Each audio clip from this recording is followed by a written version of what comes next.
heureux de vous retrouver. Enfin, c'est une façon de parler, puisque je ne retrouve personne en ce qui me concerne. Moi, je suis juste toujours devant mon ordinateur, ce qui est moins rigolo. Mais voilà, j'espère en tout cas que le week-end se passe bien, que vous allez bien, que tout ça porte du fruit. Alors, nous avons laissé, lors de notre dernier entretien, nous avons laissé Pierre un peu étonné après sa vision paradoxale de ces animaux sur une espèce de grande nappe qui descendait sur la terre que Dieu lui a ordonné de manger. Un peu étonné de cette distance soudain mise avec ce qu'il croyait être le commandement de Dieu, mais il reste à l'écoute. Il reste prêt pour la mission. Après tout, lors de son appel, de sa vocation à lui, Jésus, qu'il avait commencé par lui offrir une pêche miraculeuse, vous vous souvenez, au lac de Tibériade, Jésus lui avait promis qu'il ferait de lui un pêcheur d'hommes, qu'il prendrait des hommes dans ses filets. Je ne sais pas très bien ce que Pierre avait compris de cette qualification, mais sans doute ce qu'on y comprend au premier abord, tiens, on va pouvoir attraper des hommes, eh bien, n'est pas exactement ce que Jésus voulait dire. Et c'est sans doute ce que Pierre va peu à peu comprendre dans sa vie de missionnaire qui commence ce jour-là, en dehors des frontières du peuple d'Israël. En effet, on se souvient que le centurion Corneille, dont je vous parlais, qui n'est pas juif mais craignant Dieu, a envoyé, suite à une apparition d'un ange, des hommes pour trouver Pierre, pour aller le chercher. Corneille est à Césarée, Pierre est à Joppé, à Jaffa, donc il y a 2 jours de marche. Et donc, Pierre n'est pas sitôt sorti de sa vision que les envoyés de Corneille frappent à la porte. Et Pierre se dit, il y a un lien, et le voilà qui part pour Césarée à la suite de ces 2 hommes qui viennent le chercher pour aller rencontrer Corneille. Corneille l'attend avec une petite appréhension. Est-ce que Pierre va accepter de rentrer chez lui, de rentrer chez Corneille, puisque Corneille n'est pas juif, et que ça, normalement, ça ne se fait pas. Donc il se met à genoux devant Pierre qui arrive, et Pierre le relève en lui disant « Lève-toi, moi aussi je ne suis qu'un homme ». Et Pierre, alors que tout le monde se demande ce qu'il va faire, annonce qu'il rentre chez Corneille, parce que, évidemment, normalement pour un juif, ça ne se fait pas de rentrer chez un non-juif, chez un païen, c'est même un crime, dit-il, mais, dit Pierre, à moi, Dieu vient de me faire comprendre qu'il ne fallait pas déclarer immonde ou impur aucun homme, qu'il ne fallait déclarer immonde ou impur aucun homme. Et donc, le voilà qui rentre chez Corneille. Il ne sait pas encore pourquoi Corneille l'a fait venir. Il ne sait pas encore pourquoi Corneille l'a appelé. Il sait juste qu'aucun homme n'est impur. Et qu'après tout, il peut bien rentrer chez lui. Alors, une fois chez Corneille, Corneille va commencer à lui expliquer ce qui s'est passé. Il lui dit, écoute, moi je fais de mon mieux, mais j'essaie de prier Dieu, ce Dieu qui n'est pas le mien, qui n'est pas celui de ma nation. Et voilà qu'un ange m'est apparu qui m'a dit, écoute Corneille, ta prière a été entendue, il va maintenant falloir que tu ailles chercher Pierre, et lui te dira quoi faire. Alors, dit Corneille à Pierre, puisque l'ange l'a demandé, maintenant, dites-moi, qu'est-ce qu'on fait ? Qu'est-ce qu'il faut faire ? Et Pierre, un peu surpris quand même, commence à annoncer Jésus-Christ à quelqu'un qui n'en a de fait jamais entendu parler. Corneille n'est pas très au courant de ce qui s'est passé, et donc Pierre va commencer par son discours en disant « Je me rends compte en vérité que Dieu est impartial et qu'en toute nation, quiconque le craint et pratique la justice trouve accueil auprès de lui. » Et alors il commence, à partir de là, à parler de Jésus, à décrire assez brièvement qui était Jésus, ce qu'il a fait dans sa vie publique, sa mort, sa résurrection, le pardon accordé en son nom à tout homme qui met en lui sa foi. Et alors que Pierre est en train de parler, que Pierre est en train d'annoncer le Christ, que Pierre est en train de dire le cœur de la foi, c'est assez court, eh bien, au verset 44, on est toujours au chapitre 10, je vous lis d'un coup ce qui se passe. Pierre exposait encore ces événements quand l'Esprit Saint tomba sur tous ceux qui avaient écouté la parole. Ce fut de la stupeur parmi les croyants circoncis qui avaient accompagné Pierre. Ainsi, jusque sur les nations païennes, le don de l'Esprit Saint était maintenant répandu. Ils entendaient ces gens, en effet, parler en langue et célébrer la grandeur de Dieu. Pierre reprit alors la parole. Quelqu'un pourrait-il empêcher de baptiser par l'eau ces gens qui, tout comme nous, ont reçu l'Esprit Saint? Il donna l'ordre de les baptiser au nom de Jésus-Christ, et ils lui demandèrent alors de rester encore quelques jours. Alors, cet événement est un peu étrange. Jusque-là, tout va bien, Pierre part évangéliser, mais ce qui est étrange, c'est cette conclusion, cette venue de l'Esprit qui tombe sur des païens avant même qu'ils soient baptisés. Ce qui est d'abord bizarre, c'est qu'on se dit, mais ils n'ont pas fait les choses dans l'ordre. Normalement, la confirmation vient après le baptême. On aurait dû les baptiser, et puis hop, ils auraient reçu l'Esprit Saint. Et là, curieusement, non. Ils commencent par recevoir l'Esprit de Dieu en eux pour qu'on puisse les baptiser. Sans cela, je ne sais pas si on aurait osé les baptiser, mais puisqu'ils ont reçu l'Esprit Saint, on peut bien le faire. Ce qui est un peu étrange aussi, c'est que quand on regarde au final ce qui s'est passé dans cette mission de Pierre, eh bien Pierre n'a pas fait grand-chose. Pierre n'a fait que suivre ce que l'Esprit Saint avait préparé. C'est l'Esprit Saint qui fait tout. C'est l'Esprit Saint qui prévient Corneille, qui lui dit « va chercher Paul ». C'est l'Esprit Saint qui dit à Paul « tu as le droit de rentrer chez Corneille, n'aie pas peur, vas-y, tous les hommes sont dignes de moi, tous les hommes peuvent recevoir le don de Dieu ». Et finalement, quand Pierre prend la parole et commence à raconter, témoigner du Christ, eh bien c'est l'Esprit Saint qui tombe sur tous les assistants et qui emporte le morceau, à la fois pour les Corneille et ses compagnons, ses proches, qui croient au Christ, et pour Pierre, qui croient qu'ils ont le droit de croire au Christ. Les deux ont besoin de se convertir à ce moment-là. Évidemment, Corneille n'a jamais entendu parler du Christ, il n'est pas du tout sûr qu'il va lui donner sa foi. Et Pierre n'a jamais baptisé autre chose que des Juifs, et baptiser un païen, ça lui paraîtrait un peu étrange, et il lui faut cette forme de conversion pour arriver à le faire.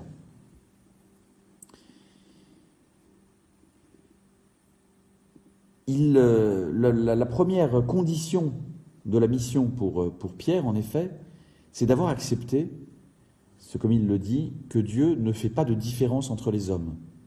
C'est la dignité de tous les hommes, quels qu'ils soient, et qui est sans condition, qui est absolument inconditionnel. Alors évidemment, ça on reconnaît le grand débat de la première communauté chrétienne, le grand débat du 1er siècle de l'ère chrétienne, qui est, la bonne nouvelle est-elle adressée aux seuls juifs ou à tous les hommes? Et ça n'est pas si évident. Évidemment, nous on se sent un peu plus concernés par la deuxième option, mais ça n'a rien d'évident pour les premières communautés chrétiennes, puisque tous les apôtres sont eux-mêmes juifs, et connaissent pas que le Christ ait été si clair à leur égard sur le sujet.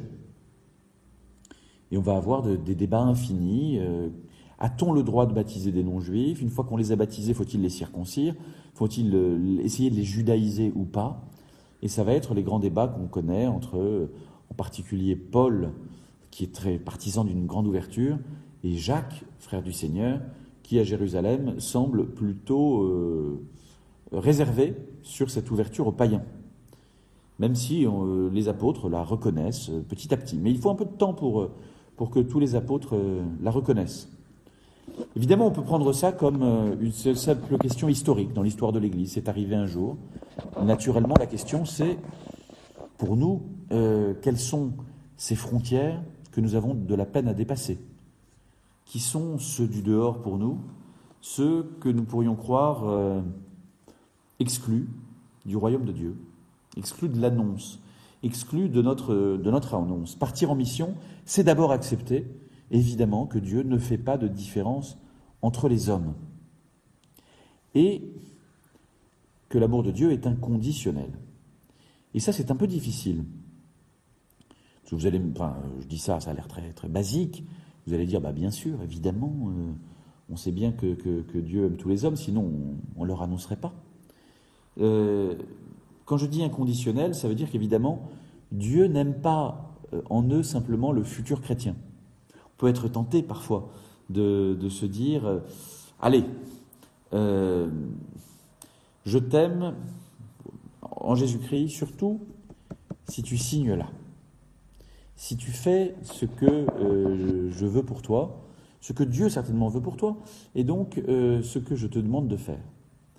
Il y a là-dessus une petite difficulté, c'est, je crois, pour nous tous, d'accepter que chacun soit ce qu'il est, y compris en termes d'identité religieuse, et qu'on n'a pas à lui demander d'être chrétien pour l'aimer, même par anticipation. Ce serait une manière, oui, en fait, de vouloir qu'il nous ait déjà ressemblé. Et je remarque une fois encore que Pierre rentre chez Corneille sans rien savoir. Il ne sait qu'une chose, c'est que Dieu ne fait pas de différence entre les hommes. Corneille sera-t-il chrétien? Il ne sait même pas qu'il a le droit de l'évangéliser. Mais il commence par faire une chose, c'est reconnaître en lui un fils de Dieu.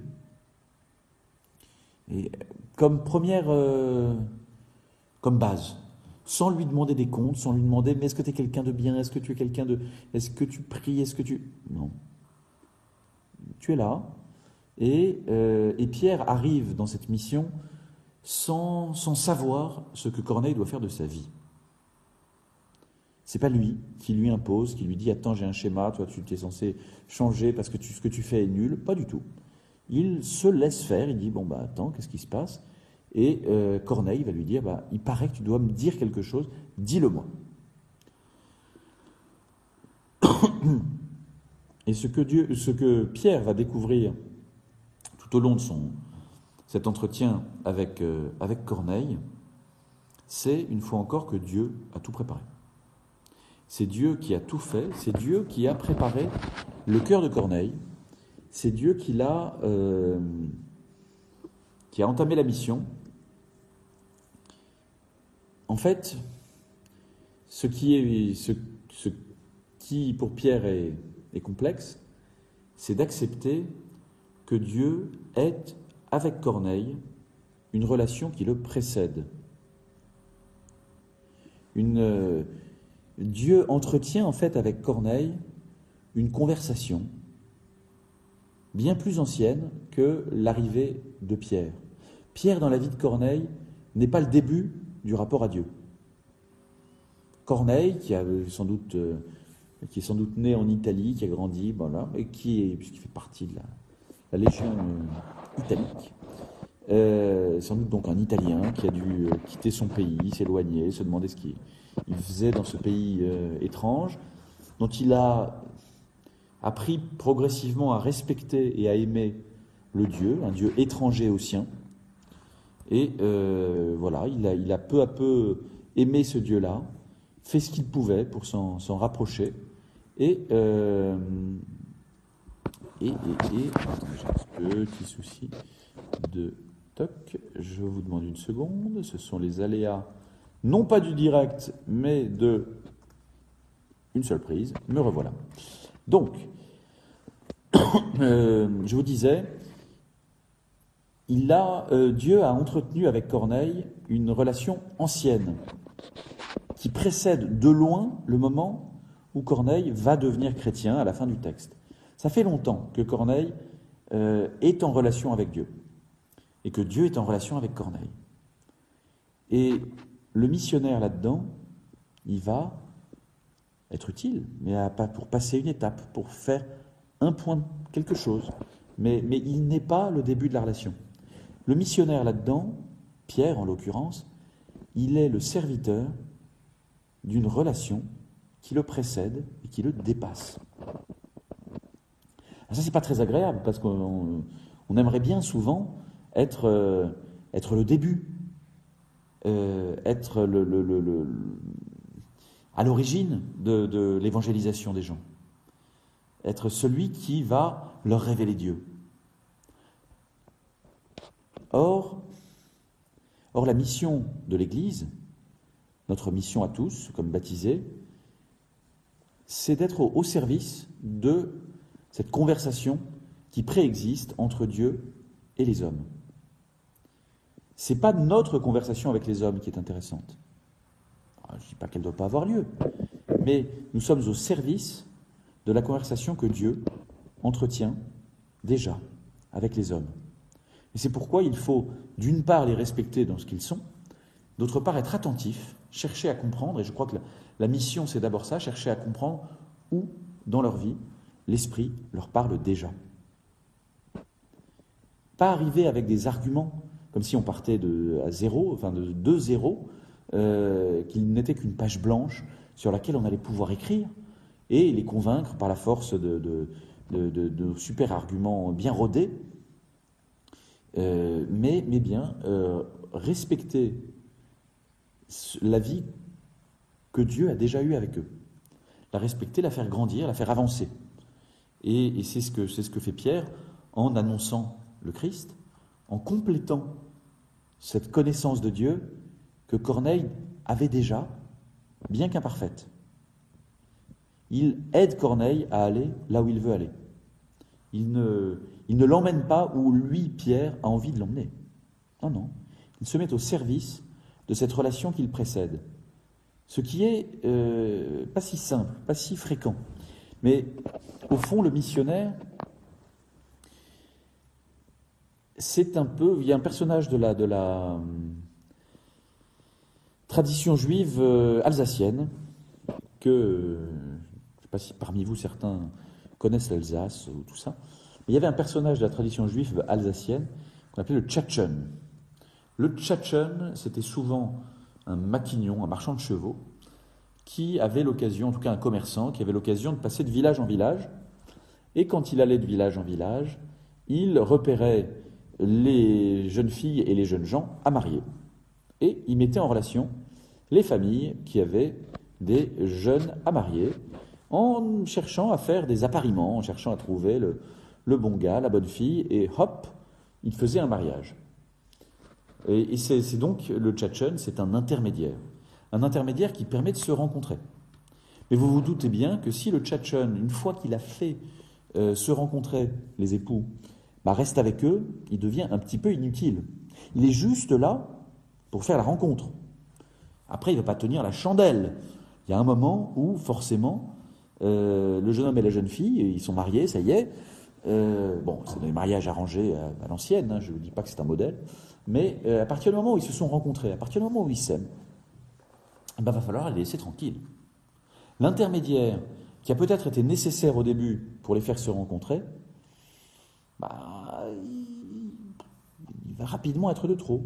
Sans doute qu'il faudra au début qu'il aide un peu à ce que les conversations se lient, mais une fois que l'affaire sera faite, une fois que les jeunes gens s'aiment, il n'y aura plus besoin de lui.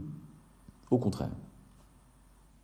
Au contraire, il risque de devenir un petit peu encombrant. Et on veut s'en débarrasser comme d'une belle-mère. Et c'est normal. Et c'est normal parce que toute la difficulté, je crois, de la tâche de la mission consiste à, comme celle d'un Tchatchène, à respecter la liberté de ceux à qui on parle de Dieu. Respecter leur liberté, c'est d'abord respecter, comme je le disais, ce qu'ils sont avant, et pas leur dire « je te respecte en tant que futur chrétien ». Non, non, je sais maintenant que Dieu ne fait pas de distinction entre les hommes. Je sais maintenant que la dignité est la même de tous, enfin pour tous, et que et surtout que Dieu, il t'a déjà parlé. Que je ne suis pas le commencement pour toi, ni le commencement, ni la fin. Dieu a déjà commencé quelque chose, moi je vais essayer d'aller dans son sens et dans ton sens, vous permettre de vous rencontrer, et puis surtout ne pas m'imposer. Et ça demande une grande vertu, ce respect de la liberté de l'autre, qui est ce qu'on appelle la vertu de chasteté. Alors je sais que la chasteté a pris un sens très, très, très spécial, ça s'est beaucoup spécialisé sur la question des relations sexuelles, mais au fond, la question de la chasteté est d'abord beaucoup plus large. Être chaste, c'est ne pas mettre la main sur l'autre, et pas seulement au sens concret, mais à tous les sens du terme. On peut manquer absolument de chasteté envers quelqu'un sans le toucher, mais en s'imposant, en brisant l'intimité. Et toutes les intimités ne sont pas physiques. Il y a beaucoup d'intimités psychologiques ou spirituelles. Et toute la difficulté du missionnaire, c'est de rester toujours chaste, de savoir annoncer le Christ, de ne pas hésiter, mais de purifier ses propres intentions pour ne pas chercher dans la mission à mettre la main sur l'autre. C'est un danger réel. Tous les cas d'abus sexuels dont on a tant parlé sont toujours précédés dont on parle tant, et on a bien raison d'en parler, au demeurant, sont toujours précédés d'abord d'un abus spirituel. D'un abus spirituel quand quelqu'un, au nom de sa propre relation avec Dieu, prétend imposer à celui à qui il parle, celui qui l'accompagne, celui qu'il est censé aider, il lui impose sa propre volonté. En la travestissant en volonté de Dieu. Quand il ne respecte pas le temple sacré qui est la conscience, justement, dont je parlais dans la première causerie, cette conscience individuelle qui est ce que nous avons de plus sacré.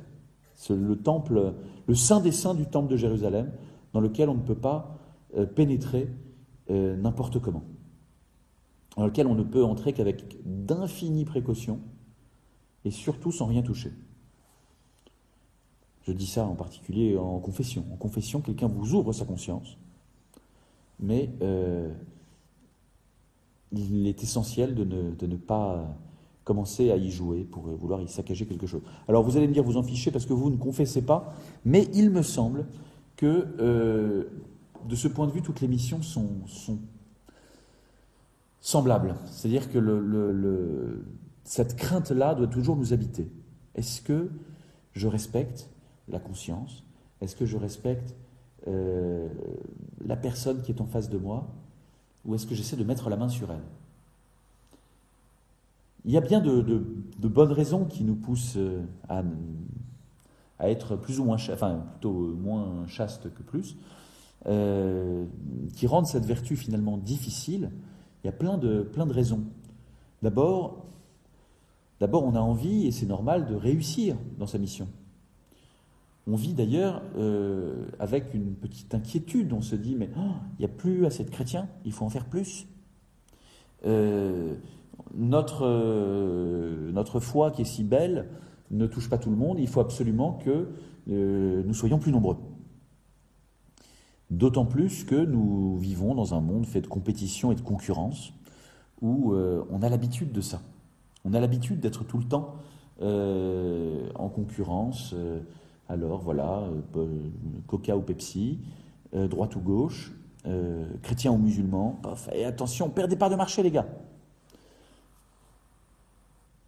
Évidemment, ça, c'est l'esprit du monde. Évangéliser, c'est exactement le contraire. C'est-à-dire que les gens sont, dans notre monde, constamment sollicités. On leur demande de choisir, de dire où ils sont, qui ils sont, de devoir se positionner. Eh bien, justement, l'évangile n'est pas une position. L'évangile n'est pas un camp dans lequel on essaie de faire rentrer les gens pour que notre camp à nous soit le plus nombreux, celui qui gagne. C'est l'esprit du monde qui veut nous faire appartenir au camp des vainqueurs. Souvenons-nous toujours comment commence l'Église. Elle commence avec l'Eucharistie, un jour de déprime absolue, un jour d'échec apparent, où Jésus n'a pas rassemblé autour de lui tout le peuple d'Israël, au contraire, tout le monde va se débander, et le Christ fait de cet échec complet le lieu du plus grand amour, le lieu de l'amour qui nous sauve. Et eh bien, l'Église, elle est toujours là. Elle est toujours là, et nos angoisses sur son délitement, nos angoisses sur la perte de chiffres, elles peuvent exister, ces angoisses-là. Mais il faut arriver surtout à les calmer par la foi, et ne surtout pas en faire un moteur de la mission. Parce que sinon, on va vouloir mettre la main sur les gens pour les faire rentrer dans l'Église, bien sûr, pour le bien de tous, mais il s'agit toujours de les enrôler. Et évangéliser, c'est le contraire d'enrôler. Évangéliser, c'est dire aux gens, toi, sans condition, tu es aimé de Dieu dans le Seigneur Jésus-Christ. Pas plus. Et donc, chercher à leur mettre la main dessus, c'est exactement faire le contraire.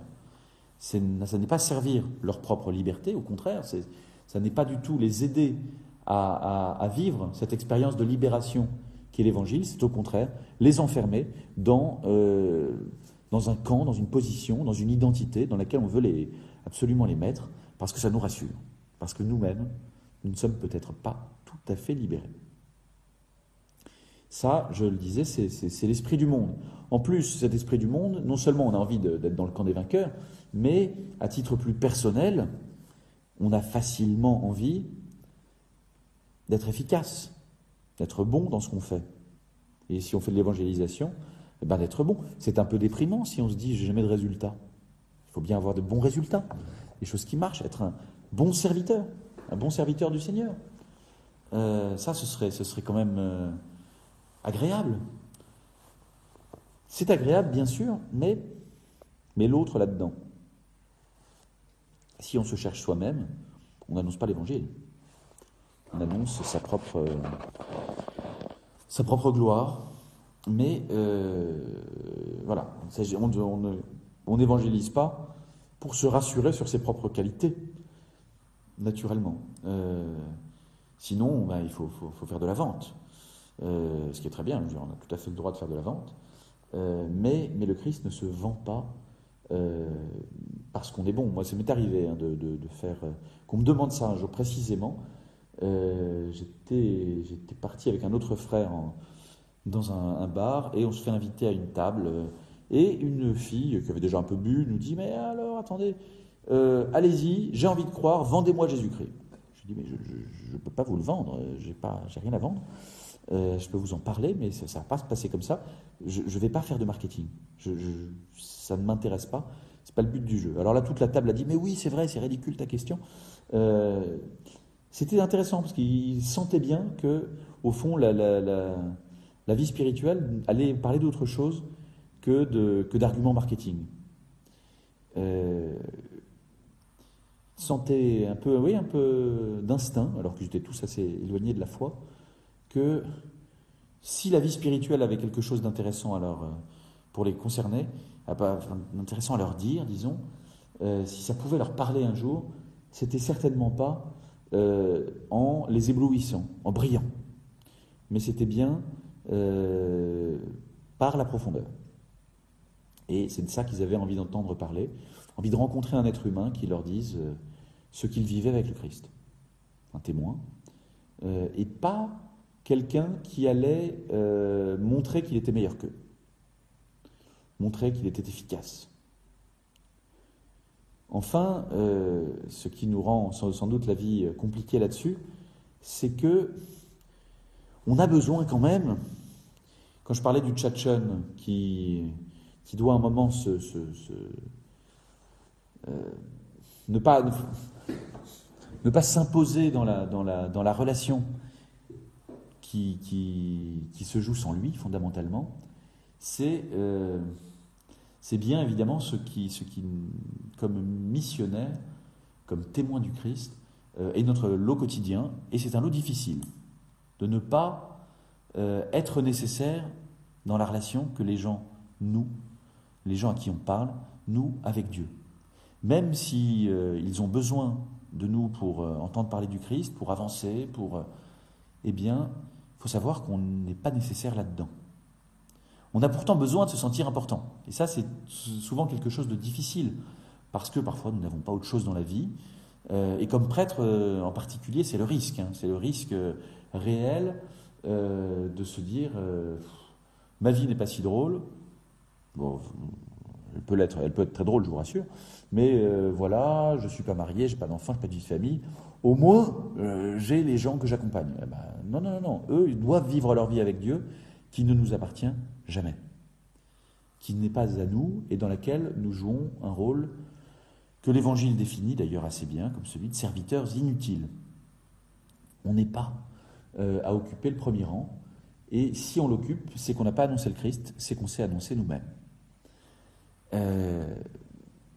Notre drame, il me semble, face à quand je rappelle cette qualification que le Christ nous donne en nous disant dites à la fin de la journée, nous sommes des serviteurs inutiles. Notre drame, c'est, je crois, de vouloir à tout prix servir à quelque chose, d'être utile. Nous refusons d'être inutiles et nous trouvons que se faire qualifier dans l'Évangile d'inutile, c'est une qualification insultante et démobilisante. D'ailleurs, je crois que dans la traduction actuelle pour la liturgie, on a traduit des serviteurs quelconques, parce que c'est quand même moins méchant. Mais je crois au contraire que c'est une excellente nouvelle, et peut-être même la bonne nouvelle par excellence. Nous sommes, pour Dieu, des serviteurs inutiles. Ça nous déplaît, parce que pour nous, il faudrait être utile, servir comme les pièces d'un vaste mécanisme qui serait le plan de Dieu, le plan du salut que Dieu veut pour tous les hommes. Et pourtant, c'est, je crois, prendre les choses à l'envers. Le salut est fait pour l'homme, et pas l'homme pour le salut. On n'est pas là pour servir le dessein de Dieu, c'est le dessein de Dieu qui est là pour nous servir l'homme, pour lui révéler l'ampleur de l'amour de Dieu pour lui. Nous ne sommes pas des pions, même comme missionnaires, nous ne sommes pas des pions au service d'un but, nous sommes précisément, chacun d'entre nous, le but. Moi je suis un but, chacun d'entre vous qui m'écoutez, vous êtes chacun d'entre vous un but. Ceux que vous allez voir en mission d'évangélisation, ce sont aussi des buts. Dieu ne se sert pas de nous pour arriver à ses fins, mais au contraire, c'est nous qu'il veut servir. Et ça c'est la bonne nouvelle. Ça, c'est la bonne nouvelle qu'on a à annoncer. Et on peut difficilement l'annoncer si on est parti dans des logiques de rentabilité et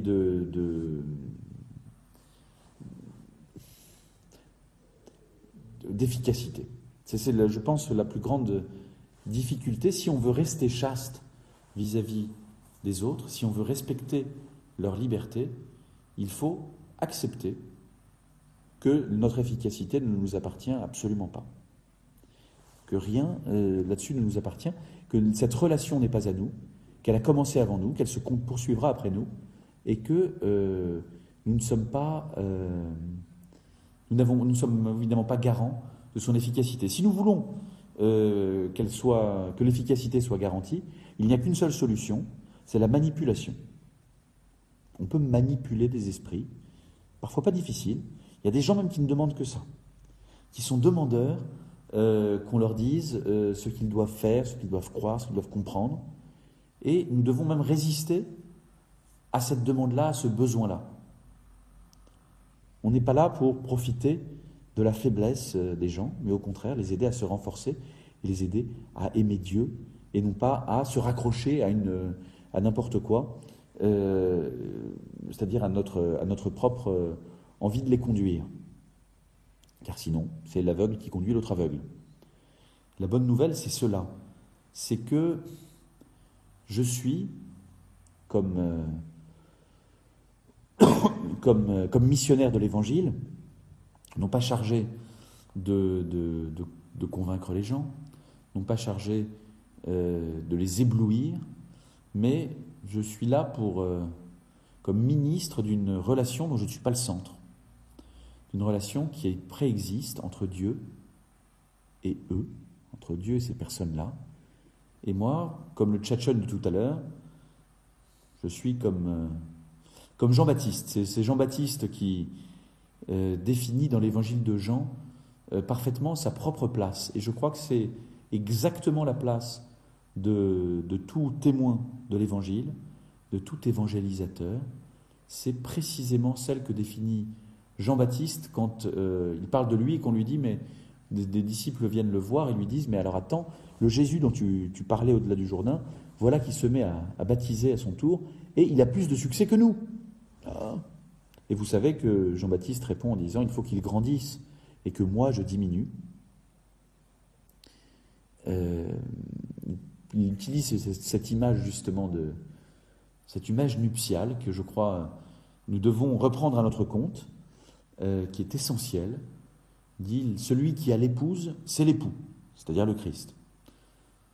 Quant à l'ami de l'époux, il se tient là, il écoute, et la voix de l'époux, le comble de joie. Il se tient là, il écoute, et la voix de l'époux le comble de joie. Telle est ma joie, elle est parfaite. Je crois que la joie de l'évangélisateur, c'est bien celle-là, d'entendre la voix de l'époux dans la vie de ceux auxquels il s'adresse. Pierre voit l'Esprit du Christ à l'œuvre chez Corneille. Qu'est-ce qu'il fait ? Il le baptise, il annonce, il baptise. Et il peut le faire parce qu'il reconnaît la voix de l'époux. Et comme l'ami de l'époux, il se tient là, il écoute, il ne s'impose pas. Et cette voix, le comble de joie, une joie parfaite. Je n'en connais pas moi-même comme frère prêcheur et comme